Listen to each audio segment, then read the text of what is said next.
Welcome. In this video, I'll show you how to add text in Lightroom Mobile. All right. Just a quick heads up here. There's no option to add text within the editing section. All right.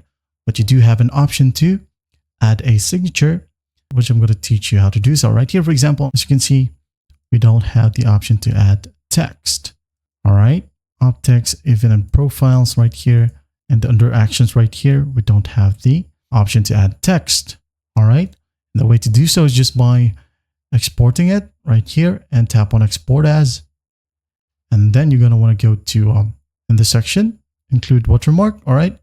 Yours might be turned off right here. Just go ahead and turn it on.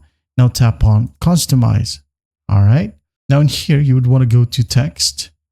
Now from here, you can go ahead and add in your specific text. For example, hi, this is me.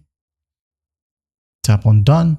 You can go ahead and edit the size right here, the color, shadow.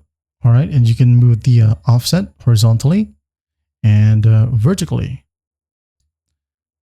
That's basically how you do it. All right. Once you're done with everything, just go ahead and tap on back and hit on the export button.